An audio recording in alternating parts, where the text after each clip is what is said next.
guys, good morning, welcome back to my channel. For today's video, another sexy lingerie ang ating haul and review for today.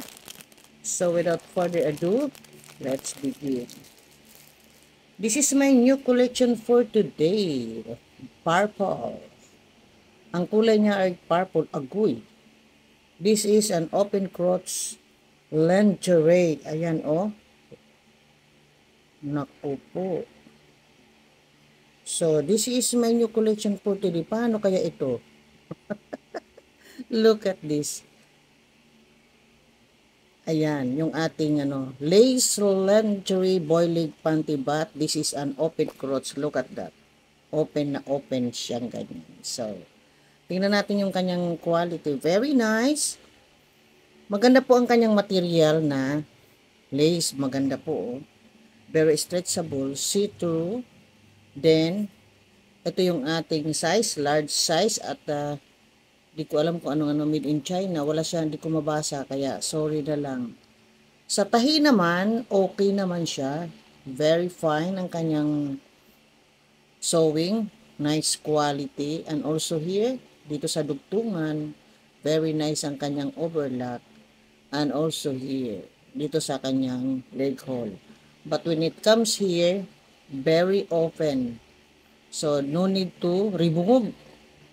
If you feel make a pee or when you feel pee, no more removing this kind of lingerie. I don't know bakit ganito ang kanilang style. Hindi ko alam. Pero sa tahi po, the sewing is so good.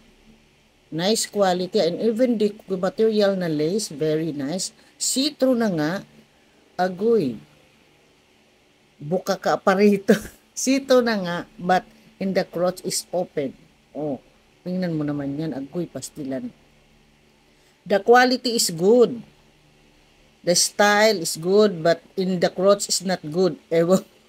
But this is ready to, don't remove, just look at this. Just like that, and then you pee. Agoy, pastilan.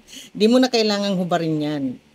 Kung ikay naiihi o natatae, no need. Ganun na lang siya. So, ito yung pwede ito sa mga mga matatanda na hindi na makakapagpigil ng ihi. Ayan, ito pwede ito. But so very see-through. Okay pa naman sana yung crotch niya kasi may lining. Kaya lang, talagang parang siyang dinesign ng open talaga. Ewan kung sinong malakas ang loob na magsuot nito. Kung may matinong kaisipan kung hindi ka magsusuot nito. Tingnan mo naman yan. Agoy. Pastilan. The material is good. Nice. Very cool. See-through. Pagdating dito sa crotch, agoy. Mas lalo ng see-through. True and true. So, this is my new collection for today. Hindi ko lang alam bakit kaya hindi ko lang malubos maisip bakit ganitong style ang ginagawa nila. At in fairness itong na to, yung lace na ito, makati ito. Oh, hindi ito sa balat, lalo dun sa ating private part, hindi ito maganda. So, ewan ko lang kung kayo mag-try ng ganito, nasa sa inyo naman 'yan. Pero kung ayaw nyo naman, it's okay. Basta pinapakita ko lang sa inyo ng mga style ng mga panty na ewan ko bakit may style na ganito. Okay lang yung sexy, but yung open na ganyan, ewan ko kung bakit nga. So, that is for today for our sexy purple open crotch lingerie panty. Thank you for watching. Bye-bye!